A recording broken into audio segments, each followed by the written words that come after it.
সুবহানাল্লাহ, ফাতরের ভিতরে কিভাবে গাছিটা জন্মাইলো, কিভাবে গাছিটা হইলো, কত এত বড় হইলো আমি ক্যামেরা জুম করে দেখাইতেছি। এই ফাতরের ভিতরে শিকড় কিভাবে গজাইলো, কত উঁচে। আমি এখন বহুত কষ্ট করে এখানে উঠছি।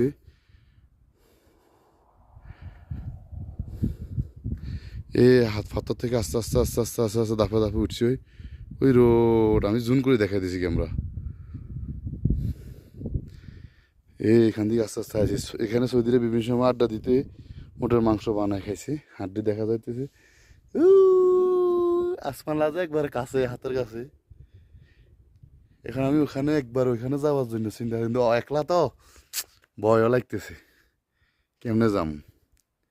আল্লাহর কি মহিমে, এক জায়গায় পাথর, এক জায়গায় বালু, এক একটা এমনও দেখছি একটা একই জায়গায় একটা বালুর পাহাড় সাদা, একটা বালুর পাহাড় কালো। এমনও দেখছি একটা সাদা পাথর, একটা কালো পাথর, অনেক দেখছি।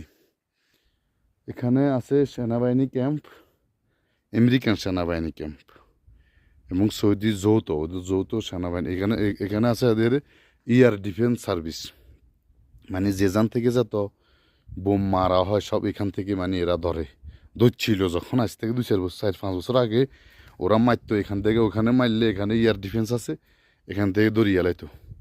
এটা খামিসের এই ফাঁসে তান্দা জায়গা বলা হয়, আমরা যেখানে থাকি ওখানে ফাঁসে। কি পাহাড়ে পাহাড়, শুধু পাহাড়ে পাহাড়। এদের কি আনন্দ, এরা এখানে আইব, ঘুরবো গাড়ি নিয়ে। এই পাথরটার ভিতরে সবাই বসে রয়েছে, আমি বাইরে চলে যাইছি। আমি আমার কাম করতেছি, ভিডিও করতেছি। আমার থেকে এগুলো ভালো লাগে।